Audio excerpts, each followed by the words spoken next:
Hey guys, Silicon Fox here, coming to you from the LaGuardia Airport in New York. It is currently 4:39 in the morning. My flight back home has been delayed twice. I'm kind of stranded in the airport right now.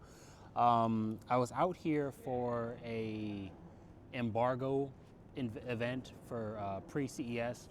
I guess not allowed to talk about why I was out here, which kind of sucks because it was very exciting. But there'll be more on that come when CES is here in a few weeks.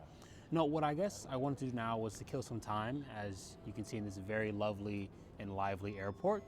I have two laptops with me, and I think as creators, sometimes you see us like we'll get products in and like, hey, we'll do a review on it, right? But sometimes it's a little opaque because you don't know like how much the item itself was used, right? It's like, did that guy really use it out in the field? Did he really test it? Does he really take it with him?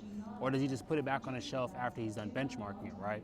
And I try not to be that reviewer. Like, I really like to use the products I get in, and not just in the clinical sense of like, hey, I used it for 2 weeks, like I've done my time. No, like actually put it through its paces. So I have both my daily drivers. I have my VivoBook S14 with the HX370 from AMD. And I also have the ZenBook A14 that has the Snapdragon Plus processor in it from Qualcomm. So not X2 yet, of course. These are, I guess, the current gen models before like the new stuff comes out next year.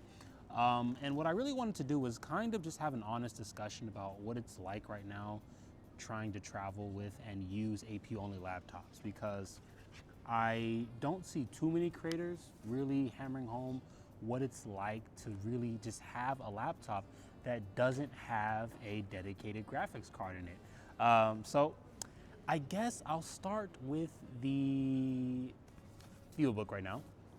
Now, for the VivoBook, I will say that performance-wise, like CPU performance is really good. It's the HX370. You're getting, what is that, 12 CPU cores, 24 threads, Zen 5. You have the RDNA 3.5 iGPU as well. And I like the 890M, I really do. But some things that I was running into, kind of quirks, is that for video editing, it only supports H.264 and AV1, which for the most part is not bad, but here's the big but.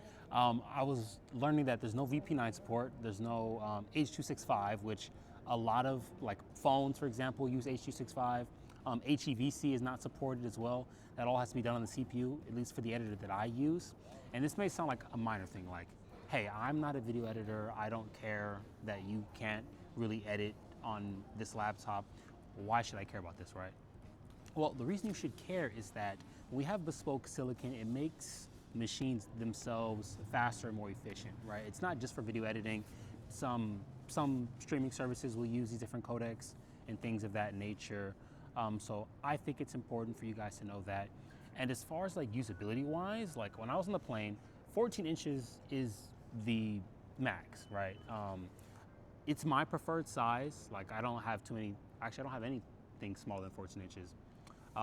And you'll see in like the videos I have, like I'm really cramped on the plane trying to edit, and it's tough. Like it's really tough. Now, granted, I could have paid for like Economy Plus or something, but I'm slumming it. Like I just barely made it to New York to begin with, right?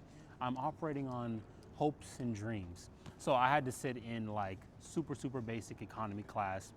And I think for a lot of people, that's where they would be sitting as well. So you would want to know like, hey, how comfortable is my laptop using that? And as far as the VivoBook goes, it was a tight fit.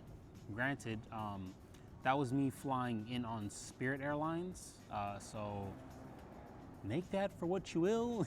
I'm going to be leaving on Frontier next, and that's going to be even less space, which is going to be super miserable, which is why I think I'll be switching to my ZenBook for that trip.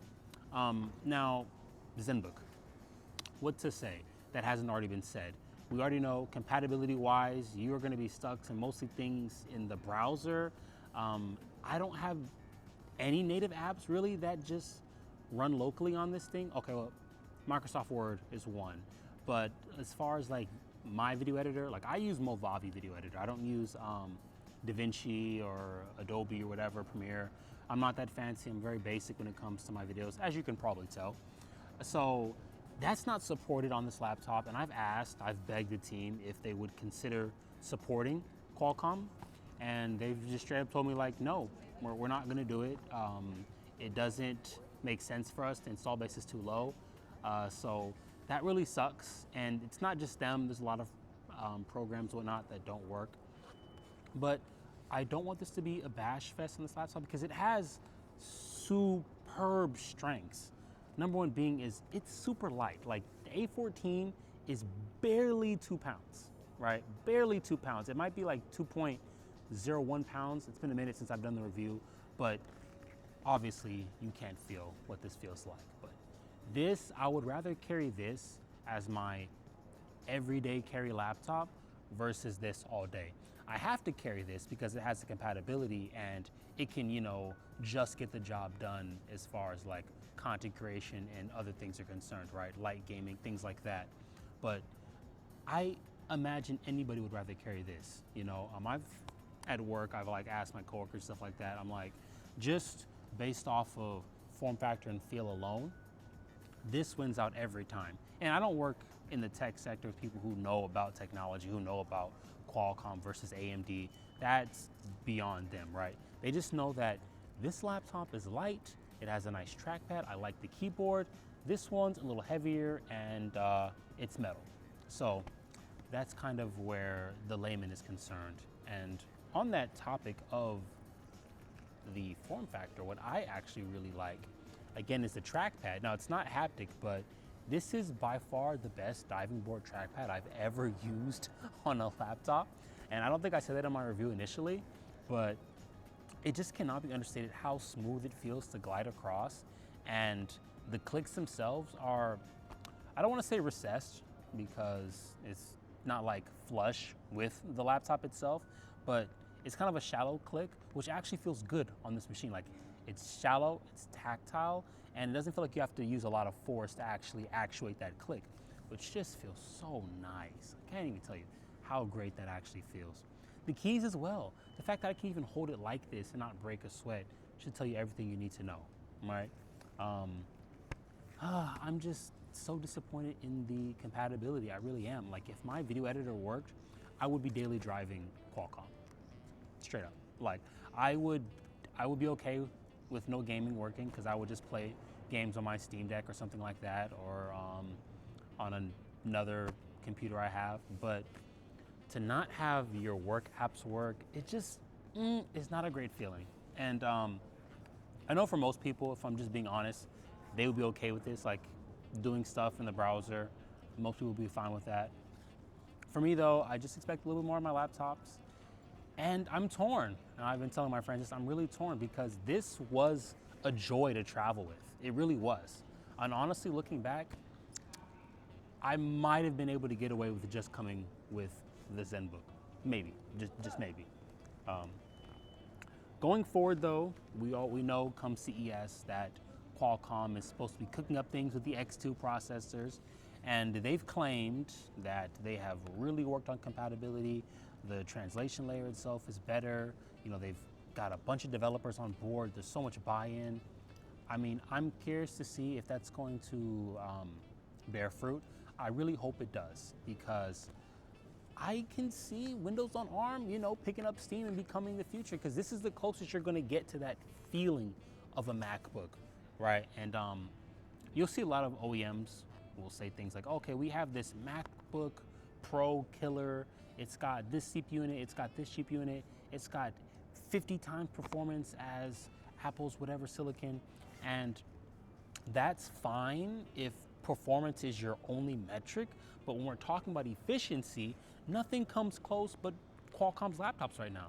Like, I have not charged this laptop since I left home on, was that Wednesday night? Yeah, so Wednesday night, I flew out, and it is now, Friday early morning, and I still have not charged this laptop. In fact, I think the laptop percent-wise is like Yeah, it's at 50%.